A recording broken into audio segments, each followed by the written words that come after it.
our didactic presenter, Christy Horner. Christy is the founder and executive director of Courage to Caregivers. Christy graduated from Denison University with a bachelor's degree in economics. She's certified through the Ohio Department of Behavioral Health as a family peer support specialist and NAMI Ohio trainer for this program. She's also certified through the Ohio Chemical Dependency Professionals Board as a Ohio Certified Prevention Specialist Assistant, OCPSA. Christy is a question, persuade, refer, QPR suicide prevention gatekeeper instructor. In 2014, she lost her brother to suicide. She had been one of her brother's mental illness long distance caregivers for 4 years. He lived with depression, anxiety, and obsessive compulsive disorder. And as someone who supported someone she loved very much living with mental illness, she knew there had to be a better way to support caregivers of those living with behavioral health needs. And that's where the idea for her organization, Courage to Caregivers, was born. Thank you for being here, Christy, and we're really excited to learn from you. Thank you so much, Sarah, for that warm welcome. And there's a lot to cover today. I also talk really fast, so know that we are going to you will have access to the slide, which will have a lot of links in those slides, as well as some handouts. So settle in, get ready, because here we go. We're going to be talking about caregivers in the workplace, and being an organization that supports caregivers, we feel like it's part of our responsibility to advocate for caregivers wherever they are, at home or at work. And you might be professional caregivers being paid to care for others in any number of roles, like I am as a family peer supporter. But you also might be an unpaid family caregiver, like I am as well, caring for people without pay, those loved ones, colleagues, neighbors, friends, on a regular basis. Today's conversation is going to focus on growing the workforce reality, which is that many of our employees are balancing professional responsibilities with significant caregiving responsibilities at home. We're going to be framing caregiving as both a human experience, so it's that common humanity that we all share, as well as a workforce sustainability issue. Here are the learning objectives that have already been shared, but we're going to be looking at all the different types of caregiving roles, and as well as those unique challenges that it might present. Looking at how unaddressed caregiving demands might affect our organization's best practices, our productivity, policies, and things like work-life balance. Of course, as a caregiver advocate, I am always advocating for those caregivers in the workplace and how we can meet their needs, unique needs. So just know that I'm coming from that perspective. These are the types of things and where we're going. I always love to have a roadmap. So we're going to look at the problem, some solutions. We're going to look at caregiving in the US 2025 report, hot off the press. We'll be looking at the emotional reality of how caregivers show up at work and at home that you might not know about. We're going to be looking at the impact on our organizations. We're going to talk about how we create a caring culture in our workplace, practical strategies for our employers, and then how do we lead with greater compassion, empathy, and courage. So you may not know this, but, and I just love Dr. Eppel research work here, but family caregivers, the stats have shown that they experience extreme stress equal to taking 10 years off of their life. And this is just the stress at home from caregiving. It doesn't compound any stress or burnout, which I would argue that they are interrelated. But our work at Courage to Caregivers is to help support those caregivers to get those 10 years back. Because I can't remove the stress of caregiving, because that means I'd have to zoom into each of your homes, do the laundry, do the cleaning, do your grocery shopping, run your loved ones to doctor's appointments, and that's not sustainable. So all of those stressors for caregivers, I can't take care of. Those stressors will always exist for those caregivers, but I can empower and equip them to better cope and manage that stress of caring for someone they love to get those 10 years back. So that's how we look at caregiver burnout prevention business here at Courage to Caregivers, is we're helping them get those 10 years back. Here's the reality about caregiving in the US right now is that, and this is launched really very quickly over the last decade, especially as the baby boomers, and I'm the tail end of the baby boomers at 64 here, but as we launch into the baby boomer generation, we've got 63 million unpaid family caregivers in America. That's 1 in 4 adults over 18 are caring for someone they love as an unpaid family caregiver. That means that 1 in 4 of your employees are quite likely family caregivers, whether they choose to share it or not, whether they're facing crises or challenges in that caregiving or not. Many employees are balancing multiple caregiving roles, and you'll see a slide coming up. I very much align as a sandwich caregiver. I have cared for my dad in my home for 18 years until he recently passed. I'm now caring for my mom with dementia, who's in a memory care facility. I also care for a young adult son with a traumatic brain injury after an accident. I'm not just a sandwich, I'm actually a panini. I've been doing this for so long. My PhD is in lived experience, by the way. So when we look at this caregiving component, it truly is the second job, and it's averaging about 20 hours a week. So imagine you're doing your full-time work for your organization. Let's call that 35, 40 or more hours. I know that my full-time work exceeds 40 hours, and yours likely does too. And then you factor in another part-time job, but this one you're not getting paid for 20 hours per week. The strain is definitely linked to absenteeism, presenteeism, meaning they're distracted when they're actually there, and a very high turnover risk. Employees often come with a heavy heart due to the stress, worry, or grief. And I'm talking about that ambiguous loss of those of us who might be caring for someone who's present but is not quite the person we once knew and loved. And they may quite likely not identify as a caregiver. And I think that's the really hard part about all of our work, is they might just see it as their responsibility or a part of who they are, but not their identity. And this quote from Rosalind Carter, former First Lady and the founder of the Rosalind Carter Institute for Caregivers, really highlights that. There are just 4 kinds of people in the world: those who have been caregivers, those who are currently caregivers, those who will be caregivers, and those who will need caregivers. It just really positions this as, this is everyone's problem. The caregiver burnout crisis that we see in America right now of stress is actually a public health concern. And so when we can frame it as such, realizing that every single one of us has a story, I think it allows us to meet people where they are a little bit better. It's so much more than just elder care. As I mentioned, I'm that panini that's also caring for a son. You might have people who are caring, there's been greater developmental disabilities, chronic illnesses, and complex illnesses that children are born with. You might have teens facing early substance use, early behavioral health challenges. You might have some ADHD and anxiety, depression, and so many other needs, complex needs. Many are dual diagnoses that people are caring for both ends of this spectrum. So it's not just those who are caring for mom and dad.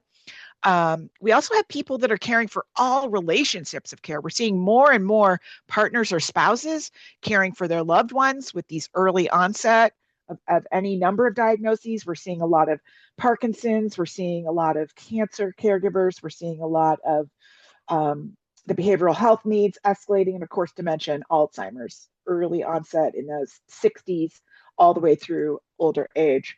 We've got a lot of parents taking care of youth. So you have all these different, very complex relationships of care, likely more than just one relationship.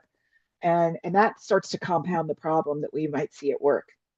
So here are some stats from that recent report on the impact on the workforce, right? So as I mentioned, 1 in 4 of your employees are likely caring for someone. They are 70% of our caregivers are employed.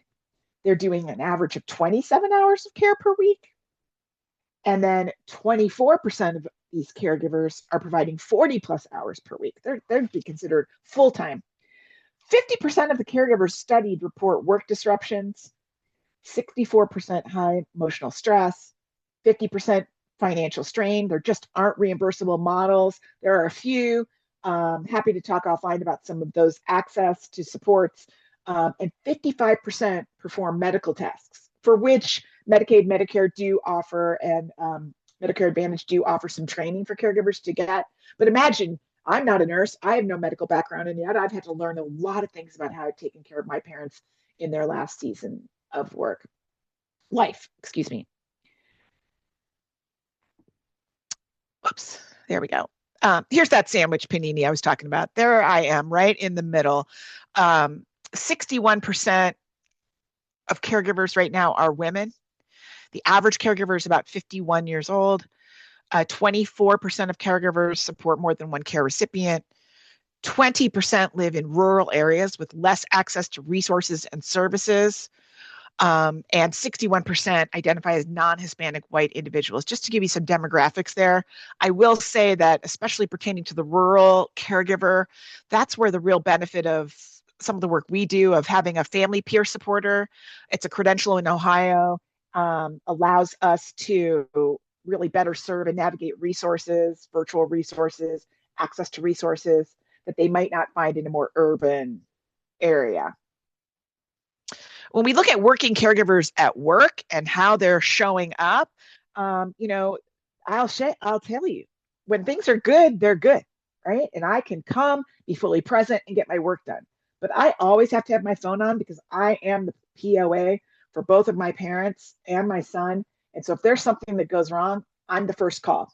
So I have always tied in and ready for those emergencies. There might be, let's just say it's a stressful time for a caregiver. They might be preoccupied, which is that I'm showing up to work, but I've got a lot of things outside of the projects I'm working on. But you might also have someone like me that I use work as a distraction, and I find it incredible self-care because I'm able to focus on something else besides just my caregiving. And so giving caregivers that space to say, how are you showing up at work and how can we best support you is really important.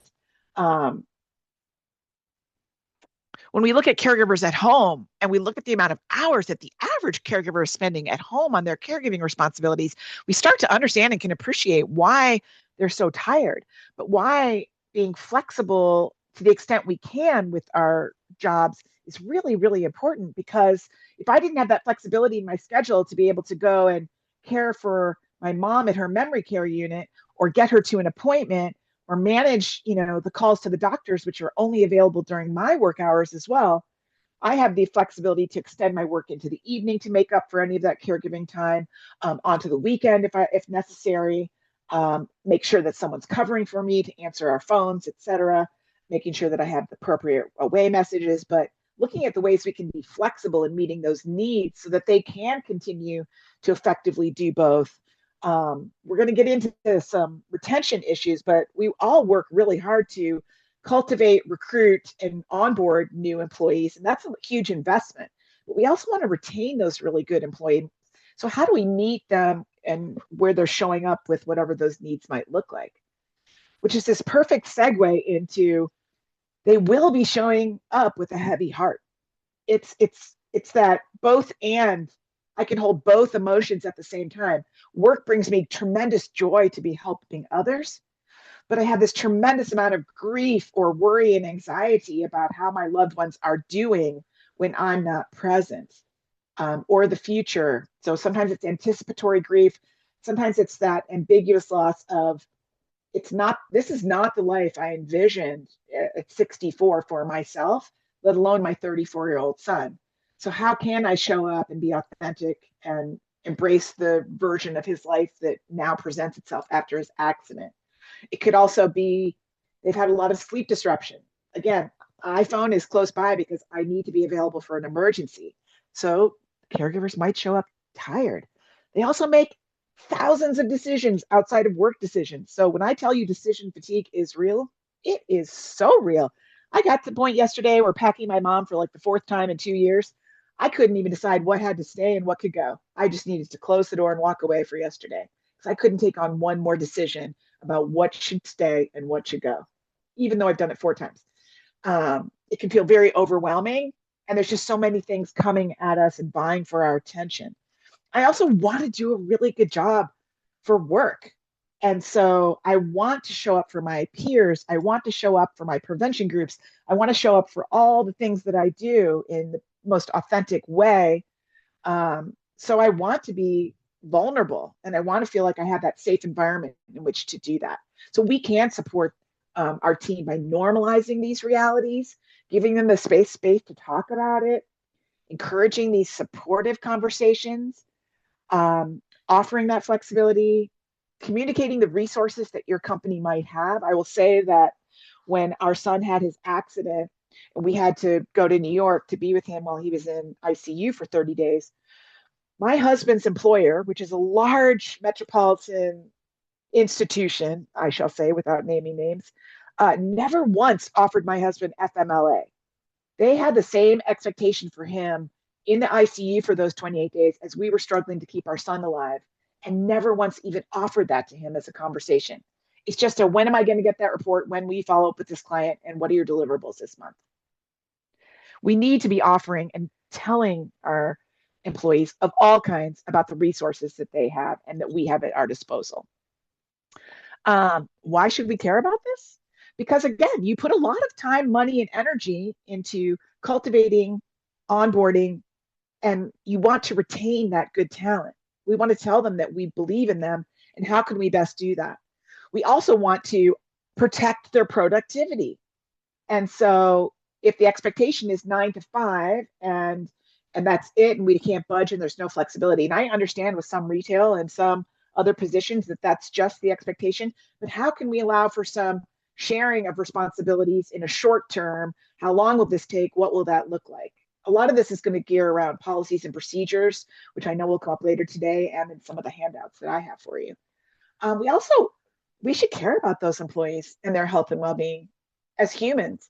And so we want them to be the healthiest, best version of themselves. So when we see someone struggling, it might be hard to step in and just ask, how you doing? We're a virtual organization, so we miss out on that water cooler time. But think about what you notice in the workplace. And when someone's struggling, it's hard to hide. Do we step in and ask just to be present, or do we back away? If I needed to make the case for your return on the investment of your caregivers in the workplace, we really want and believe that we should be investing in these workplaces because, again, the stats are real. It's coming for us if it's not already there for you all.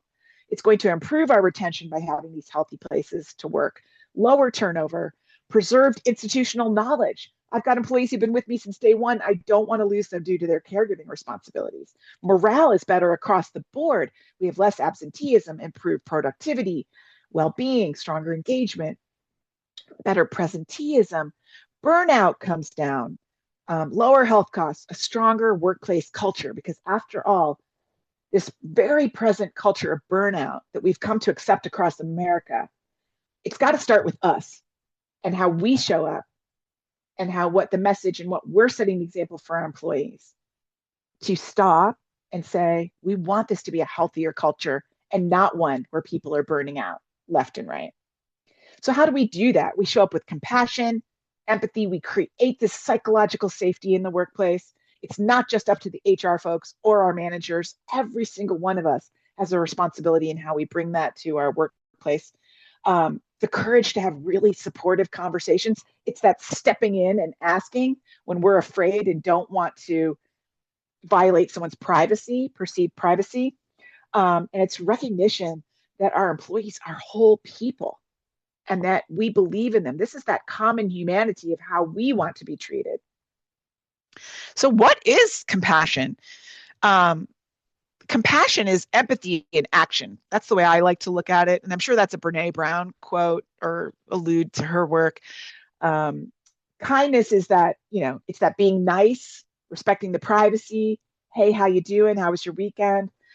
Empathy is literally getting into the hole with that person and acknowledging that the emotional impact of caregiving is hard, that we get it. Our story might not match theirs, and that's fair, but we can all agree that this is hard, whether we've had that experience or not. And then checking in and offering support when that colleague is navigating stress or grief related to a loved one's health challenges. I will tell you that I wasn't born this way, and yet I learned the hard way in the workplace in one of my first jobs where I had a colleague treat me. How do you treat someone with compassion? And it's literally asking. And we're going to create this caring culture in our organizations to invest in health and overall well-being. Here's some strategies that you can do that. Flexible scheduling, remote or hybrid work whenever possible, flexibilities for appointments or school meetings, clear communication is kind, normalizing that talking about caregivers is okay, that if their job is not in jeopardy by talking about their outside responsibilities. And we really need to train our managers and supervisors to how to have supportive conversations. I will say that there's lots of resources that each company has. And I know this because we're a super small nonprofit. So if we have some of these things, you all who have bigger workplaces for sure do, or you can contract and find ways to do that, offering the employee assistance programs. So really knowing what they offer and making sure that's a part of their onboarding and ongoing conversations.